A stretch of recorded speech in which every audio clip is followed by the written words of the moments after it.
ओम नमो भगवते वासुदेवाय। ओम नमो भगवते वासुदेवाय। ओम नमो भगवते वासुदेवाय। ओम नमो भगवते वासुदेवाय। ओम नमो भगवते वासुदेवाय। सद्गुरुनाथ महाराज की जय। चिंतन श्री गुरुदेव दत्त परम पूज्य श्री सद्गुरु संत ज्ञानेश्वर महाराज की जय।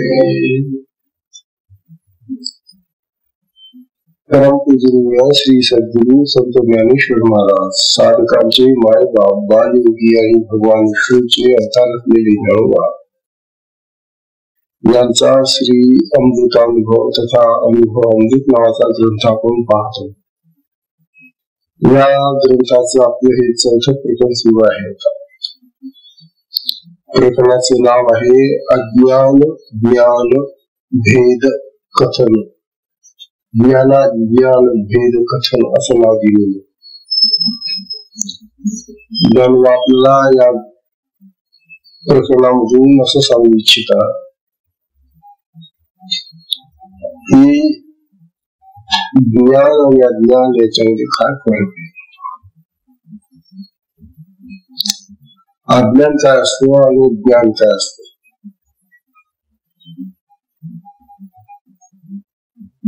तेव्हा जगामध्ये ही दोन्ही आपल्याला ज्ञान आणि अज्ञान दोन्ही सापडतात। किंबहुना आपल्या स्वतःच्या ठिकाणी अज्ञानी आहे आणि ज्ञानी आहे। अज्ञान हे मूळचं असतं आणि ज्ञान हे जसं आपल्याला बुद्धीला मनाला सवय होत जाते ते वाढत जात। मग ज्ञान अज्ञान नाहीसं होणं आणि ज्ञान मिळणं ही प्रक्रिया आपली सतत सुरू राहते। आपल्या या 4 वाणी ज्या आहेत त्या वाणींच्या माध्यमातून आपल्याला हे ज्ञान आपोआप यायला लागत। तेव्हा आपल्याला आता यांच्यातला हा जो भेद आहे तो भेद तर पाहायलाच पाहिजे, परंतु अज्ञान जितकं अकल्याण करणार आहे त्याच्यापेक्षा ज्याला ज्ञान आपण म्हणतो हे ज्ञानी अकल्याण करणार आहे। वास्तविक ज्ञानाने फायदा व्हायला पाहिजे होतो, परंतु ज्ञानाने विकार घडतात।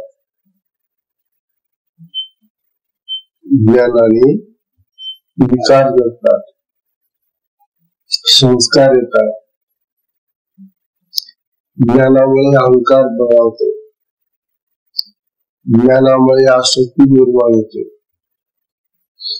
हे जे ज्ञानामुळे आपल्याला जे निर्माण होत ना, यामुळे त्या ज्ञानाने आपला ह्रास होतो, पतन होत। वास्तविक ज्ञानाने माणसाला हुरूप यायला पाहिजे आणि तो उन्नत व्हायला पाहिजे, विकसित व्हायला पाहिजे। होतो परंतु पुष्कळशी माणसं त्या ज्ञानामुळे अहंकारी बनून जातात, आसक्त बनून जातात आणि त्यामुळे ते रजोगुणी आणि तमोगुणी होऊन जातात।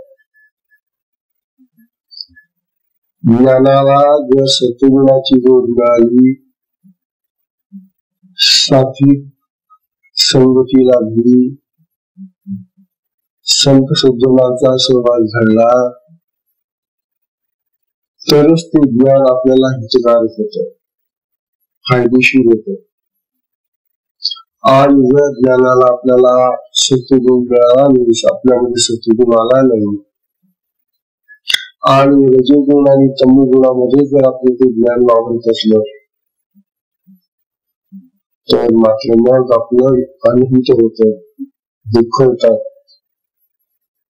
त्रास होतो, अनेक प्रकारची दुःख येतात आपल्याला. म्हणून ज्ञान आणि अज्ञान यातला फरक जाणला गेला पाहिजे. आणि विशेषतः कोणी जाणायचा आता जगातले लोक काय त्यांच्या पद्धतीने ते वागतात. ते अज्ञानी किती अज्ञानी असले तरी स्वतःला अज्ञानी समजतच नव्हते. त्यांचं अज्ञान हेच त्यांचं ज्ञान असतं. त्या अज्ञानाची घमंड त्यांना असते. म्हणून त्यांना ज्ञान आणि अज्ञानातला फरक कळत नाही. परंतु ज्ञानोबांची अशी इच्छा आहे की साधकांची स्थिती यापेक्षा वेगळी असली पाहिजे. साधकाला ज्ञान आणि अज्ञानातला फरक कळला पाहिजे. तो जर कळला नाही तर इतर माणसं आणि साधकाच्या मध्येच फरक राहणार नाही. म्हणून साधकाला ज्ञान आणि अज्ञान यातला जो भेद आहे तो त्याला कळलाच पाहिजे किंवा त्या भेदाचं दर्शन त्याला व्हायला पाहिजे. भेदाचं दर्शन झाल्यानंतर मग त्याला ते अज्ञान टाकावं लागतं आणि मग जे ज्ञान म्हणतात ते तो घेतो. परंतु जे ज्ञान ते घेतो ते ज्ञानही पुढे टाकावंच लागतं त्या ज्ञानासारखं. साधकाला मित्रांना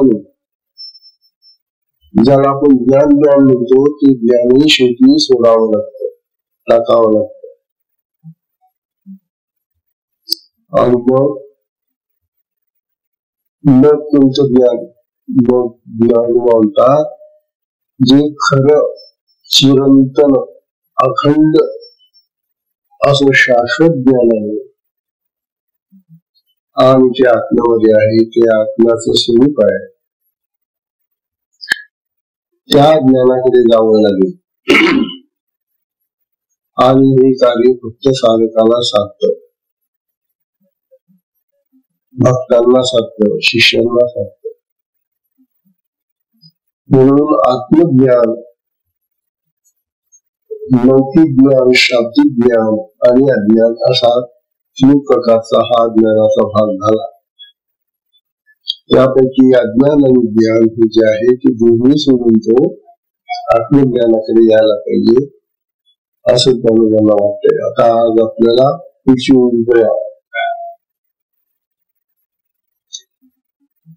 आजची ही या प्रकरणाची 2री ओळी जी आहे ना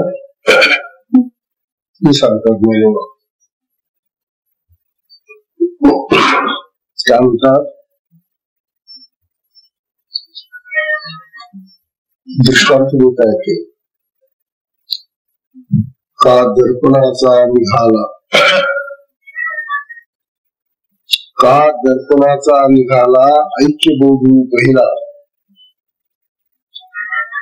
मुखभोगी आकुला आपणतेची.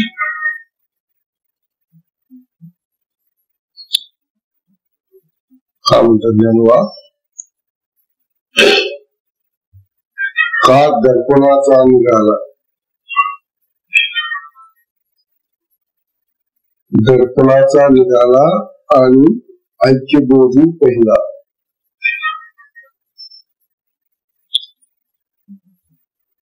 दर्पणाचा निघाला म्हणजे दर्पणाला बाजूला काढलं. दर्पण म्हणजे आरसा. आपण आरसा घेतो आणि आरशामध्ये आपलं तोंड पाहतो. आता हा आरसा घेतल्यानंतर आणि आरसा घेण्यापूर्वी आपलं जे तोंड आहे, मुख आहे ते इथंच होतं ना. आरसा घेतल्यानंतर मात्र ते जे तोंड आहे ते दोन ठिकाणी विभागले गेले सारखं वाटतं आपल्याला. त्या आरशातही आपलं तोंड दिसतंय आणि मूळ जे तोंड आहे तेही आहे. तेव्हा आरशातलं तोंड आणि या मुखाचं जे प्रतिबिंब ते अशा प्रकारची दोन तोंड किंवा दोन मुख आपल्याला झाली अशी आपली भावना होते. ज्ञान म्हणतात आरसा बाजूला टाकला म्हणजे आपलं जे पहिलं मुख आहे ते मूळचं इथंच आहे याची आपल्याला जाणीव होते. आता जे मुख आहे आपलं ते एकच एक आहे. त्याप्रमाणे हा दृष्टांत बरं का, त्याप्रमाणे अज्ञानाचा नाश केला, अज्ञानाचा नाश केला मग ज्ञान शिल्लक राहतात. मग काय हे ज्ञान आणि अज्ञान इतकं एकमेकांना जवळ येते. कशाला अज्ञान आणि कशाला ज्ञान म्हणावं हे लवकर कळत नाही.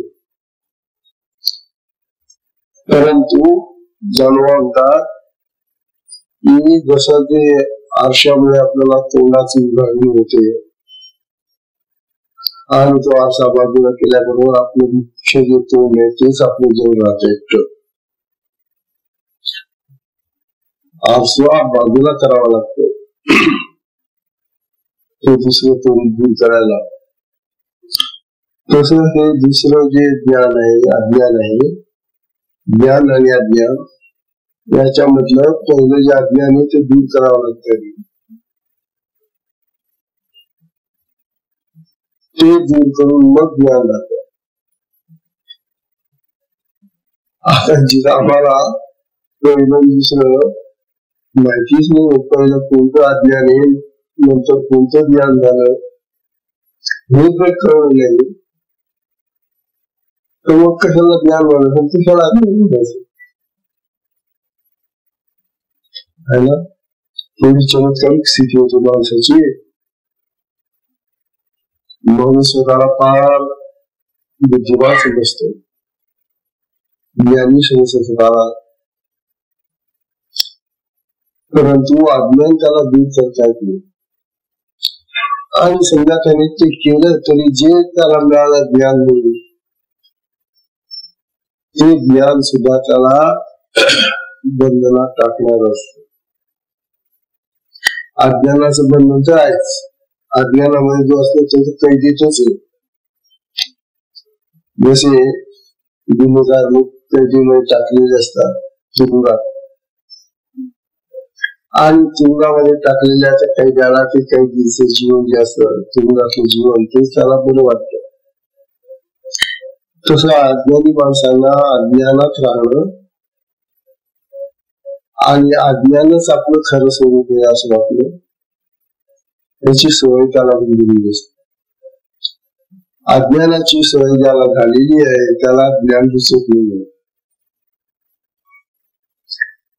म्हणून अज्ञानी माणसं सहसा ज्ञानी माणसांच्या नादी लागत नाही. लागली तरी त्यांचं म्हणणं ते ऐकतीलच याची शक्यता नाही. कारण त्यांचा गर्व फार मोठा असतो. फार असतो त्यांच्यामध्ये अभिमान मोठा. म्हणून तुम्ही साधे अगदी न शिकलेले अडाणी माणसं जी असतात ना, काही वाचता येत नाही, लिहिता येत नाही, काहीच नाही, काही ऐकलेलं नाही, कधी कुठलं शास्त्र वाचलं नाही, इतकी अडाणी माणसं जी असतात ती इतकी कर्कश बोलतात, रागवतात, शिकतात ती. त्यांची बोलणी म्हणजे जणू काय एखाद्या हत्यारासारखं असतं. म्हणून अशा माणसांचं जे अज्ञान आहे ते अज्ञान त्यांना घालवता येईल. म्हणून अज्ञान घालवणं, अज्ञानाचा नाश करणं आणि मग ते ज्ञान घेणं, ज्ञान आपल्याला असणं हा अतिशय मनुष्य जीवनातला फार मोठा पराक्रमी कर्तबगारी म्हणायला. जर ज्ञान घेता आलं नाही, अज्ञान टाकता आलं नाही, तर तो माणूस असून काय म्हणून जणू आपल्याला सांगून राहिले की या आरशाप्रमाणे तो आरसा दूर करा आधी, मग तुमचं जे दुसरं मुख आहे ना ते दूर होईल. त्याप्रमाणे अज्ञान जे आलेलं आहे तुम्हाला, ते अज्ञान दूर करण्यासाठी तुम्ही ते ज्ञान घ्या आणि अज्ञान बाजूला टाका. असं या दुसऱ्या मध्ये ज्ञानोबा सांगितलं. आरशाचं उदाहरण देऊन ज्ञानोबा आपल्याला समजून सांगितलं. त्यानुसार ज्ञानोबा सांगतात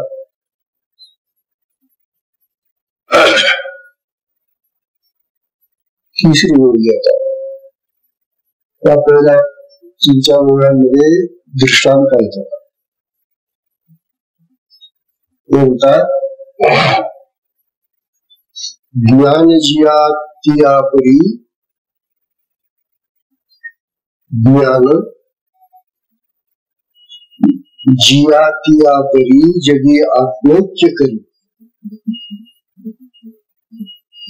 कई सूर्या खोचे सूरी तैसे झाले. अरे बापरे, काय म्हणतात बघा ज्ञानोबा. ज्ञानोबा असं म्हणतात ज्ञान जे तयापरी जग आत्मंगची करी त्या सूर्या खोची सूरी तैसे झाले.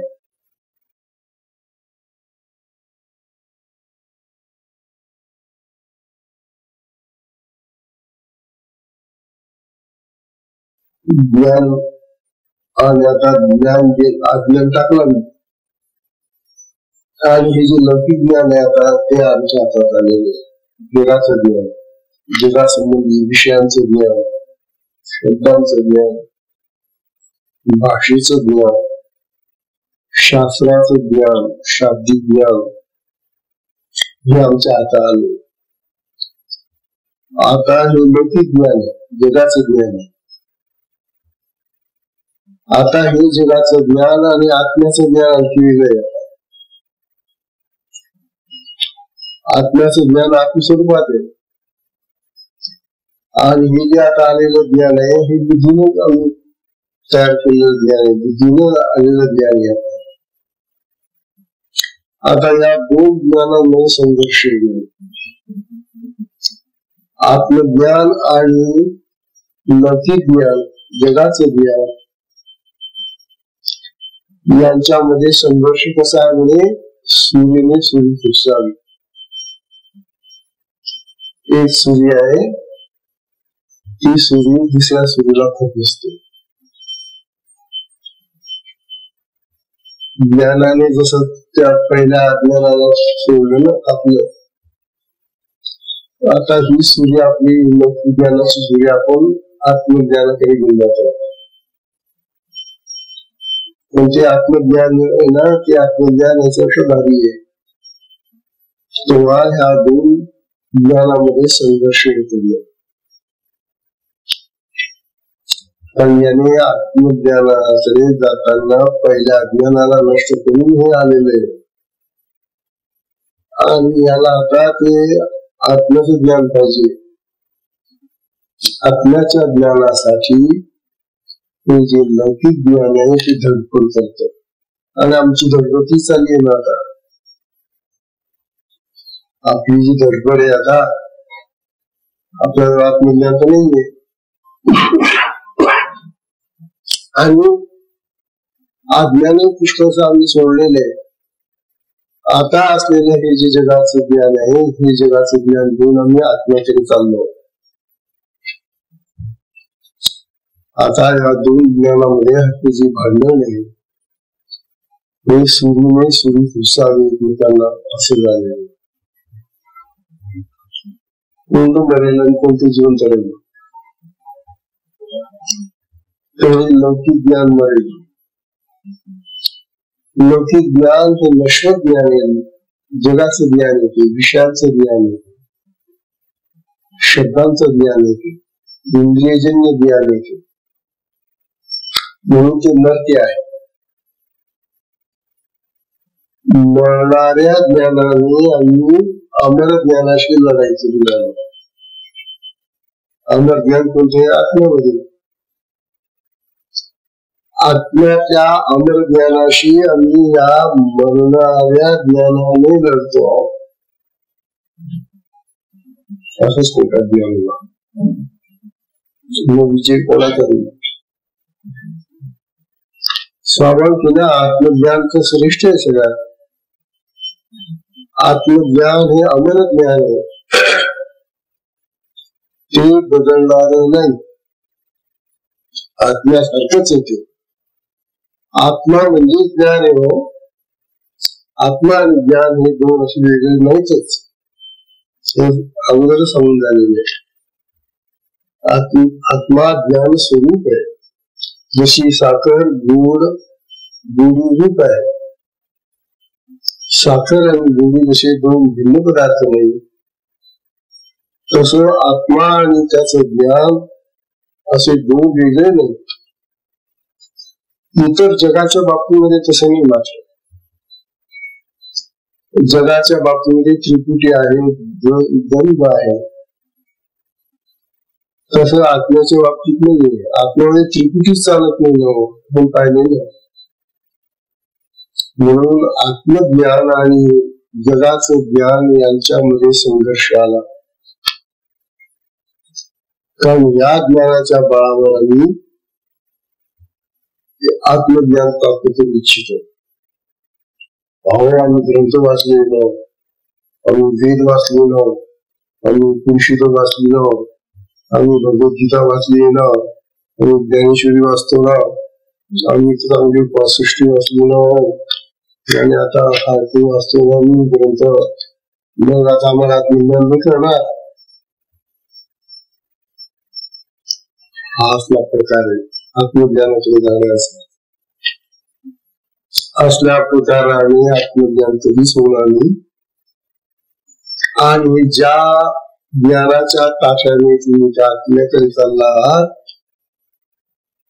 त्या ताठ्याने तर आत्मा कधीही तुम्हाला प्राप्त होणार नाही, आपल्याला होणार नाही.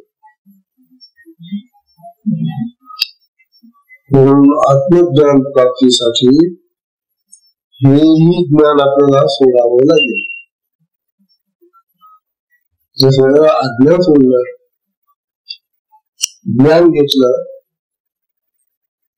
त्या ज्ञानाचा उपयोग संसारासाठी केला, तुमच्यासाठी केला, जगासाठी केला, ठीक आहे. त्या कार्यासाठी त्याचा उपयोग केला, ठीक आहे. पण आता तुम्हाला असं वाटतं की या ज्ञानाने मी आता आत्मज्ञान प्राप्त केली.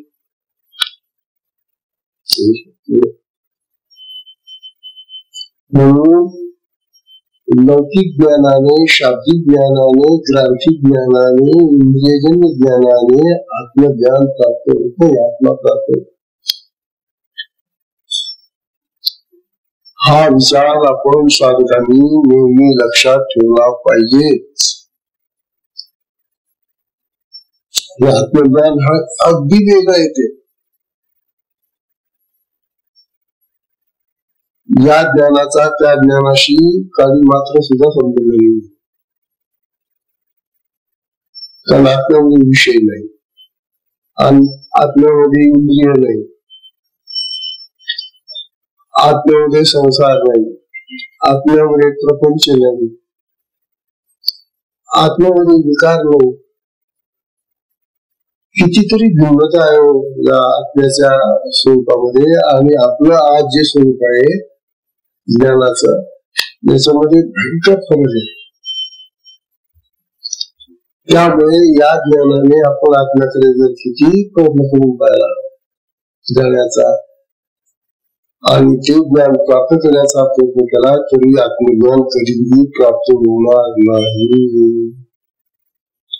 म्हणून हा समज चुकीचा आहे की जी शिकलेली माणसं असतात ना त्यांना आत्मज्ञान लवकर प्राप्त होतं.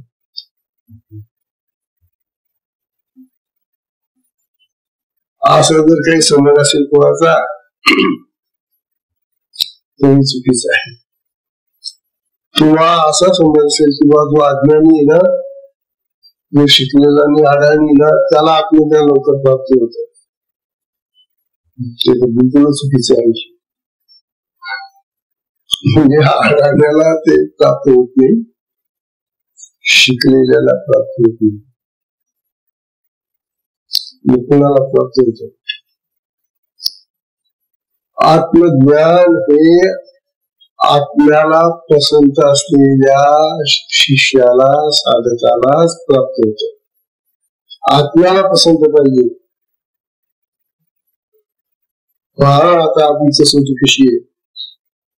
हे देवा हे आत्मराजा मी तुला पसंत आहे का मी तुला आवडतो का.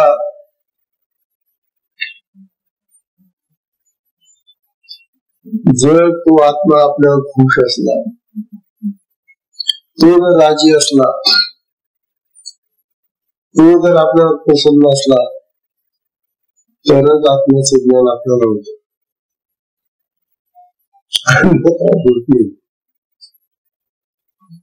मग आत्म्याला प्रसन्न करण्यासाठी काय करावं हा आला प्रश्न.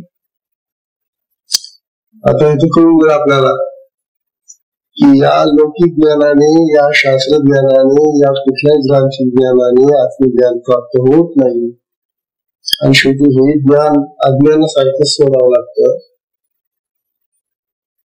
मग आत्मज्ञानाकडे जाण्यासाठी आपल्याला आत्म्यामध्ये जावं लागेल. आत्म्याच्या ज्ञानासाठी आपल्याला आत्म्यातच जावं लागेल.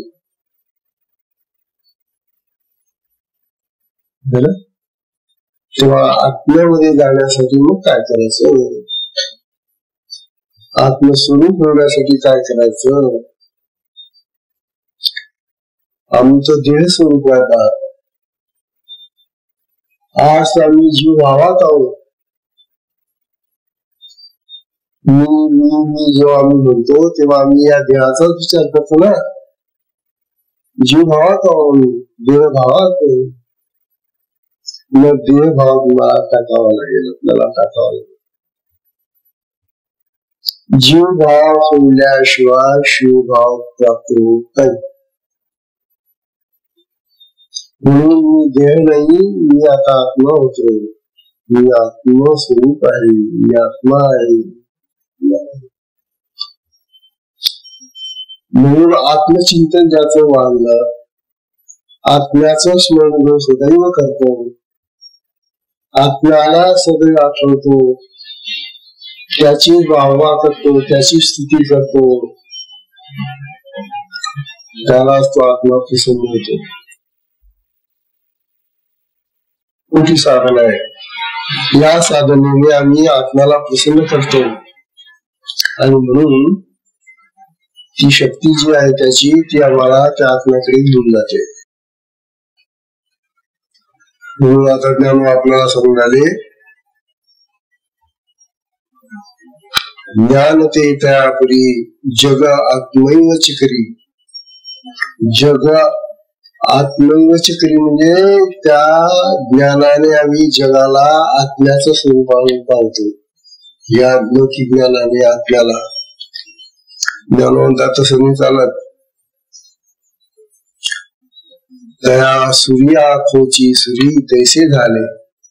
तेव्हा लौकिक ज्ञान आणि आत्मज्ञान या दोन्ही ज्ञानाला एकरूप करणं म्हणजे सूर्यनं सूर्य पोहोचल्यासारखे होईल असं ज्ञानोबा समजावे. ते चालणार नाही.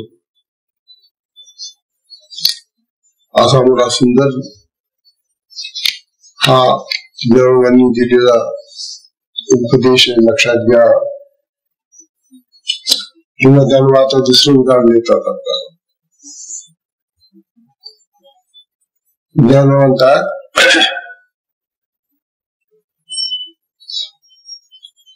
लावी आतू ठाकुनी पोपटा तो सांधी आपणया एकटा आपणया सकटा का बांधला चोरटा मोठे माझी. हे जे उदाहरण दिलंय ज्ञानोबांनी मोठं विचित्र उदाहरण आहे. ज्ञानोबा म्हणतात लावी आत ठाऊन पोपट. एक झोपडी आहे, पोपट म्हणजे खोपट, झोपडी आहे. हा झोपडीवाला काय करतो, झोपडीचं फाटक उघडतो आणि आत शिरतो आणि ती झोपडीचं फाटक लावून घेतो, मध्ये बसला.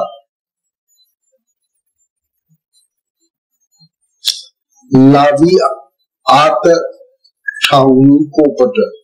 आत ठाऊनी पोपट म्हणजे काय, ती खोपटी म्हणजे ती झोपडीचं फाटक आत बसून लावून घेतो. तो साधी आपणया सकट. ते घराचं दार त्याने बंद केलं की तो बंद होऊन गेला ना मग त्या घरामध्ये. जो बाहेर होता ना आतापर्यंत, तो त्या झोपडीमध्ये आला आणि झोपडीचं दार बंद करून आत बसला. म्हणजे हाही त्या झोपडीमध्ये बंद होऊन गेला बर का.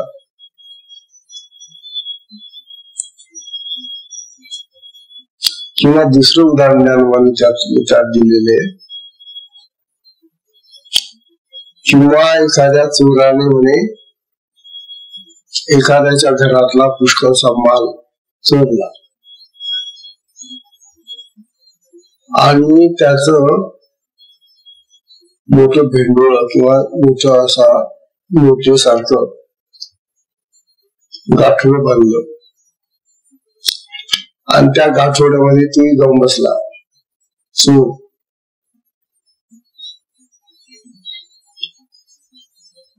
आता चोर सापडेल का, नाही. पण ज्याला गाठोडं सापडलं त्याला चोरही सापडेल ना. चोर आणि गाठोडं एकत्र झालेले, किंवा ते खोपट आणि तो घरातला मालक जसं एकत्र झालेले मध्ये. तो बाहेर नाही, आता तो बंदीत सापडलेला, तो अडकलेला आहे मध्ये. ज्ञानोबा ही दोन उदाहरणं देऊन आपल्याला असं समजून सांगतायत, अरे बाबांनो, जगातलं हे जे लौकिक ज्ञान आहे ना, हे लौकिक ज्ञानही असंच आहे. हे लौकिक ज्ञान बंधनाचं कारण आहे. ज्ञान बंध म्हटलं आहे ना राष्ट्रवादी भगवंतांनी, तर ते आपल्याला बंधनात टाकतात. लौकिक ज्ञानाचंच बंधन आहे. शब्द ज्ञानानं बंधन पडतं, बंधनात पडतो आम्ही. त्या खोपटामध्ये शिरतो त्या ज्ञानाची झोपडी आहे आणि त्या ज्ञानामध्ये आम्ही शिरलो की आम्हाला स्वतःला आम्ही त्याच्यामध्ये कोंबून घेतो. किंवा चोराच्या त्या गाठोड्यामध्ये आम्ही जाऊन बसतो. हे जे लौकिक ज्ञान आहे ती सगळी चोरी आहे. चोरी हो, चोरी म्हणजे तर काय, तुम्ही जन्माला आले तेव्हा एवढं ज्ञान होते, इतकी शुद्ध होते का तुम्हाला, इतकं कळत होतं का तुम्हाला. हे तुम्ही याच्याकडून काही शिकला, त्याच्याकडून काही शिकला, त्याच्याकडून काय घेतलं, त्याच्याकडून काय घेतलं, त्याच्याकडून काही शिकला, ही सगळी अशी मुसलमानी करत करत करत तुमचं भांडवल तुम्ही वाढवलंय ना. हे जे ज्ञान आहे, लौकिक ज्ञान, जगाचं ज्ञान आहे ना, हे अशा तऱ्हेने जमवलेलं ज्ञान आहे सगळं. हे असं अशी कल्पना करा, एखाद्या घरामध्ये एखादं बालक जन्माला आलंय आणि त्याला कुठेच जाऊ दिलं नाही त्या लोकांनी घरातल्या. त्याला घरामध्ये कोंडून ठेवलं, त्याला जगाचा वारस लागू दिला नाही. त्याला ज्ञानी का वाढेल? जगाचं ज्ञान तिचं वाढेल. त्या घराच्या घरामध्ये तो राहिला आणि घरातल्या लोकांचं फक्त ऐकायला मिळतंय त्याला, बाकी कसलं त्याला ऐकायला मिळत नाही. मग त्याचं ज्ञान वाढेल कसं? तात्पर्य, आम्ही जेव्हा जगामध्ये फिरतो, बाहेर असतो, तेव्हा अनेक अनेक विषयांपासून आपल्याला ज्ञान प्राप्त होत जातं. आणि मग थोडं इथून, थोडं तिथून, थोडं तिथून, थोडं तिथून, असं करत करत आमचं ज्ञान वाढत जात. आणि मग हा चोराचा माल, चोरीचाच माल आहे ना. आता दुसऱ्यांचं करून घेतलं आणि तो आपलं समजतो. आता इंग्रजी कुठून शिकला? तुमच्या जन्माचं इंग्रजी होतं का? इंग्रजी भाषा कुठून मिळाली तुम्हाला? दुसऱ्याकडून घेतली ना. संस्कृत कुठून शिकला? दुसरीकडून शिकला ना. तात्पर्य, भाषेचं ज्ञान घ्या किंवा आणखी कुठले ज्ञान, डॉक्टरी घ्या, इंजिनिअरिंग घ्या, कुठले ज्ञान घ्या, हे जे ज्ञान आहे हे तुम्ही दुसरीकडून मिळता ना. आणि मग तुमचं भांडवल वाढतं आणि तुम्ही मग स्वतःला ज्ञानी समजता. तेव्हा या भांडवलामध्ये तुम्ही अडकून पडता. मग आणि हा सगळा चोरीचा माल आहे, दुसऱ्याकडून घेतलेला आहे. आणि समजता का, मी ज्ञानी आहे, मी कमवलो, हे बघा आमची सर्टिफिकेट, आम्ही कमवलं म्हणतात. म्हणतात हे सगळं त्याच जसं तू माल चोरून आणतो गाठोड्यामध्ये आणि तो बसतो गाठोड्यामध्ये, अगदी तशा प्रकारचं हे लौकिक ज्ञान आहे. आम्ही जगातल्या अनेक ठिकाणाहून ज्ञान घेतलं आणि ते माझं माझं म्हणायला लागलं.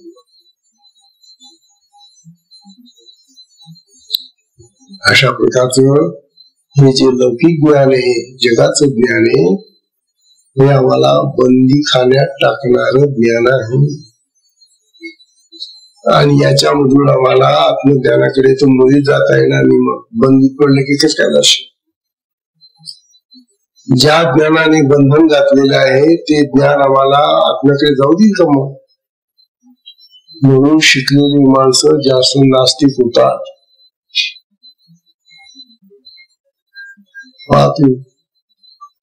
जी माणसं जास्त शिकतात ना, आणि आणखी विशेषतः फॉरेनला जाऊन शिकतात, ते आणखी मग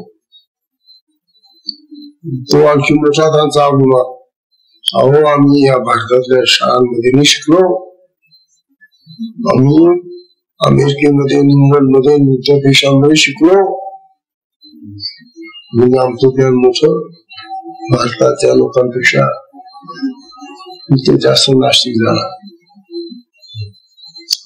आणि ही माणसं, नास्तिक माणसं, मग आपल्याकडे कशी काय जाते सांगा तुम्ही.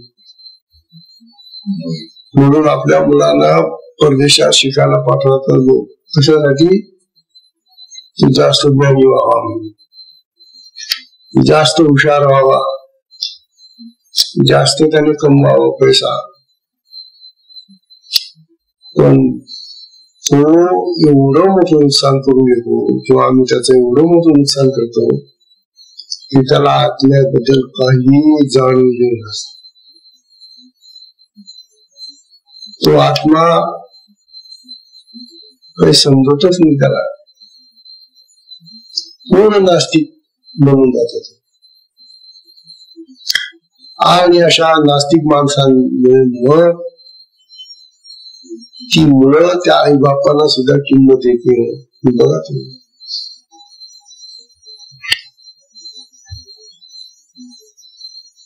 मध्ये एक गोष्ट आली ती आपल्या साधकाची. त्या साधकाला वाटलं आपण तर भारतात शिकलो, पण आपल्या मुलाला जर चान्स मिळाला तर आपण पाठवून जाऊ अमेरिकेमध्ये. आता सुरुवातीला पैसे मिशे असतात काही, त्याला त्याप्रमाणे त्या मुलाला त्यांनी विचाराने तशी परिस्थिती नव्हती फारशी, परंतु पोरगा हुशारही होता म्हणून त्याला पाठवून दिलं अमेरिकेला. आता त्या अमेरिकेच्या कॉलेजेस मध्ये तो शिकला काही वर्ष आणि तिथल्या वातावरणामध्ये रुळला तो. तिथल्या वातावरणामध्ये रुळल्यानंतर तिथलं समाज जीवन त्याने पाहिलं. अमेरिकेचं जे समाज जीवन आहे ते इतकं पशुतुल्य आहे. तिथं आई आणि बाप यांना विशेष किंमत नाही. तो मुलगा कमावता झाला रे झाला, थोडाफार पैसा त्याला कमवता यायला लागला नाही लागला की लगेच तो आई बापांना सोडून घरातून बाहेर पडतो. तिथली मुलं सगळी आई बापाशी त्यांचे काही विशेष संबंध राहत नाही. हे सगळं त्याने निरीक्षण केलेलं होतं आणि सगळं त्याला ते दिसलं तिथं. हा त्याचा बाप त्याला भारतातून पैसे पाठवायचा, तिथं त्याला काही नोकरी एकदम मिळाली नाही. त्या बिचाऱ्याने आपले पैसे पाठवून पाठवून पाठवून हा गरीब होऊन गेला, रिटायर होऊन गेला. तिकडे त्याला नोकरी लागली तर श्रीमंत होत चालला मुलगा. आता हा म्हातारा त्याला लिहितोय, अरे बाळा माझे आता मी रिटायरमेंट झालेले आहे, माझं आता जास्त पैसा नाहीये आणि घरामध्ये आता दुसरी जी मुलं आहे किंवा तुझी आई आहे ते आजारी असतात, आता त्यांना पैसे लागतात रे, पाठवत जा ना थोडेफार, तू कमवतो ना. मुलं निर्दय होऊन जातात. ते म्हणाले बाबा तुमचं आम्हाला आता काहीच नको, तुम्ही तुमचं जे आहे ना त्याच्यामध्ये आपल्या मजेत राहा, जो काही मागू नका, कारण इथं मला कितीही मिळालं तरी ते मला पुरत नाही. हा काय विचारून गेला, बघून गेला त्याचा. मला इथलं जे मिळकत आहे माझी जी, ही माझी मलाच पुरत नाही, तेव्हा मी तुम्हाला कसं काय पैसे पाठवू. आतापर्यंत बापाने त्याचे पोटातलं पोट म्हणून त्याला पुष्कळ पैसा दिला आणि आता हा पोरगा म्हणतो मी तुम्हाला कुठून देऊ. बरं झालं ते तर झालं. पुढे या म्हाताऱ्याचं आता दुखणं सुरू झालं, आजारी झाला म्हातारा. आजारी झाल्यानंतर त्याच्या दुसऱ्या नातेवाईकांनी त्याला लिहिलं, म्हणजे आम्ही लिहून काय उपयोग नाही, आम्हाला तो काही देत नाही. आता तुम्हाला जर वाटलं तर तुम्ही लिहा पत्र मित्र किंवा कळवा त्याला की बाबा तुमचे बाप आजारी. त्या नातेवाईकांनी याच्या नातेवाईकांनी त्या मुलाला पत्र दिलं की अहो तुम्ही आता चांगली तिथं नोकरी मिळवलेली, तिने लग्न केलं तिथं, तिकडची मुलगी केली, आता तुम्ही आता तिथे ती मुलगी नोकरी करते, तुम्ही नोकरी करतो, दोघं नोकरी करतात आणि दुसरं बाप तुझा आजारी आहे, त्यांना काही पैसे पाठवणार लागले. त्याने उत्तर काय पाठवलं, हे बघा, मला पैसे जे मिळत आहेत ना माझे, हे पैसे आता मी रिटायर झाल्यानंतरच मला देता येतील. आता तो केव्हा रिटायर होईल ना बाप, तो पण जिवंत राहायचं. जर मी रिटायर झालो आणि ते पैसे माझे राहिले उरले तर यातला काही भाग मी माझ्या बापाला पाठवून, तोपर्यंत तुम्ही सांभाळा माझ्या बापाला.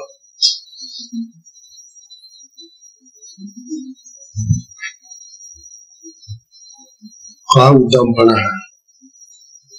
काय विचारसरणी याचा साधकाचा मुलगा आहे बरं, आणि ते साधक म्हणजे चांगले करत होते. ते साधक जेव्हा आमच्या जवळ आले तेव्हा ढससा रडायला लागले. त्याचं ते पत्र दाखवलं. बघा म्हणे, या मुलावर नितांत प्रेम केला मी. आम्ही घासात घास याला खाऊ घातला आणि मोठं केलं आणि त्याला अमेरिकेला पाठवलं, आणि आता अशी पत्र पाठवतो आम्हाला. खरी हे की ज्याला ज्ञान ज्ञान म्हणतात, हे जे लौकिक ज्ञान आहे, जगाचं ज्ञान आहे, हे इतकं बंधनाचं मोठं कारण पडून जातं. आणि ती माणसं इतकी नास्तिक होऊन जातात, त्यांच्या भाव भावना ज्या आहेत त्याही नष्ट होऊन जातात. वास्तविक आई बाप हे पहिले गुरु असतात त्यांचे. आई आणि बाप हे तर पहिले गुरु आहेत त्यांचे, परंतु त्या आई बापांशी सुद्धा ते चांगल्या तऱ्हेने वागत नाही. मग भगवंताला तर तो दिसणारच ना. म्हणून तो साधक इतका रडायचा. तो म्हणायचा, फार मोठी चूक केली महाराज, मुलाला पाठवायला नको होतं. पैसे कमवले असेल कमवेल तो, का मोठं धन कमवेल, करायचं काय मला. तो जर सुखाचे दोन शब्दही आमच्यासाठी वापरायला तयार नाही, काय करायचं तसं मोठेपणा मला. तात्पर्य असं की माणसं नास्तिक झाली की मग ती किती बेताल वागतात, कसं वागतात. म्हणून कृपया साधकांनी, आपल्या साधकांनी आपली मुलं आपल्याच वचनात राहतील अशा पद्धतीने त्यांना आपल्याजवळ ठेवावं. नाही जास्त दोन मिळाला तर चालेल, परंतु तो आपल्या वचनात राहायला पाहिजे, आपल्या सेवेत राहायला पाहिजे, आपल्या देखरेखीखाली राहायला पाहिजे. तो नास्तिक होता कामा नये. जशी आपण आता दीक्षा घेऊन आपण साधक झालो आहोत, तसं त्यालाही दीक्षा देऊन साधक बनवलं पाहिजे. साधकांनी आपल्या मुलांना, आपल्या पुष्कळ साधकांची मुलं अशी आहेत की ज्यांना त्यांनी दीक्षा दिल्या नाही. का? त्यांना आपण विचारलं का तुम्हाला इतकी 2-3 मुलं आहेत, मग त्यांना दीक्षा दिली होती. ते काय सांगतात, अहो त्यांना इच्छा होत नाही, मग आम्ही तरी काय करावं. तुमच्या मुलांना इच्छा होईल आणि तो दीक्षा घेईल, हे कधीतरी आता शक्य आहे का पुढे. कारण आता तो तुमच्या वयात मोठा उंच, डोक्या इतका उंच होऊन गेला होता. आता तो ऐकेल का तुमचं. आता तो तुम्हाला शिकवेल, बाबा तुम्ही दीक्षा घेऊन काय कमावलं, काय की. म्हणून साधकांनी आपल्या लहान मुलांना लवकर देवाधर्माचे संस्कार द्यायला पाहिजे. देवधर्म जर सोडला, वेद धार्मिक संस्कार त्यांच्यावर टाकले नाही तर ती मुलं निश्चित बिघडतात. ते अज्ञानी राहतात आत्म्यापासून, देवधर्मापासून, शास्त्रापासून. आणि जर शास्त्र ज्ञान त्याला नाही, आत्मज्ञान नाही, संतांचं ज्ञान नाही, संतांबद्दल माहिती नाही, आणि बाकी किती जरी पैसा कमवला तरी करायचं काय त्याचा पैसा. म्हणून लहान मुलांवर आपला चांगले देवधर्माचे संस्कार घडवणं हे आई बापांचं कर्तव्य आहे. असे ज्ञान आपल्याला त्या याच्यामध्ये सगळ्यातून सांगतायत. तिसरा दृष्टांत संपलो हा सुंदर विषय चाललेला आहे ज्ञानासंबंधी. ज्ञानोबा काय समजायले. तिसरी ओवी वाचून नंतर आपण ओवी अशी आहे तिसरी पाचवी ओवी ती.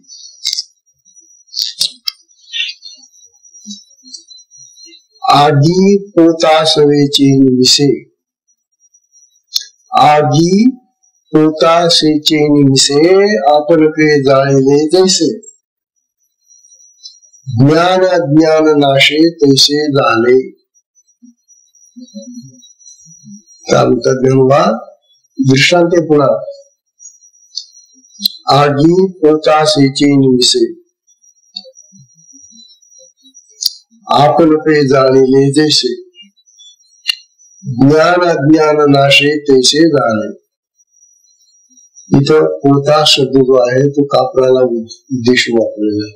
पोतास म्हणजे कापूर, कापराची वडी. अग्नी कापराला लागला, अग्नी कापराच्या वडीला लागला, काय करेल त्या कापराला जाळतो तो आणि स्वतःही नाहीसा होतो. जळ कापूर जळून संपला की अग्नी घ्यायचा मग नाही. म्हणजे हा जो अग्नी त्या कापराच्या वडीला जळून राहिलेला आहे, ती वडी जोपर्यंत आहे तोपर्यंत हा अग्नी राहतो. ती वडी जळून संपली की अग्नी संपला. दोन्ही बरोबर नष्ट होतात. तसं ज्ञान आणि अज्ञान हे दोन्ही नष्ट होणारे आहे. अज्ञान हा कापूर आहे आणि हे जे लौकिक ज्ञान आहे ते अग्नी आहे. हा लौकिक ज्ञानाचा अग्नी त्या अज्ञानाला लागला की ते अज्ञान पण जळलं, पण हे जे ज्ञान आहे हेही जळून नसून जात, हे संपलं. म्हणून या लौकिक ज्ञानाची किंमत अज्ञानासारखीच आहे असं लक्षात घ्या. याच्यावर गर्व करू नका, अहंकार ठेवू नका. मी फार शिकलेलो आहे, मी इतक्या डिग्र्या मिळवल्या आहे, म्हणून हे लौकिक ज्ञान त्या अज्ञानासारखंच व्यर्थ आहे असं ज्ञान आपल्याला समजायला. शिकलेल्या गोष्टींना फारसं महत्व नाही, आत्मज्ञानाला महत्व आहे. ते आत्मज्ञान त्याच्याजवळ नाहीच आहे काही. म्हणून ज्ञानोबांनी आपल्याला या ग्रंथामधून या आजच्या लोकांना आत्मज्ञानाची काहीच माहिती नसल्यामुळे आणि आत्मज्ञानाकडे कोणी जात नसल्यामुळे आणि सगळे त्या लौकिक ज्ञानामध्येच फसलेले असल्यामुळं हा उपदेश ज्ञान आपल्याला देत आहे. फार महत्वाचा विषय. हरि ओम तत्सत.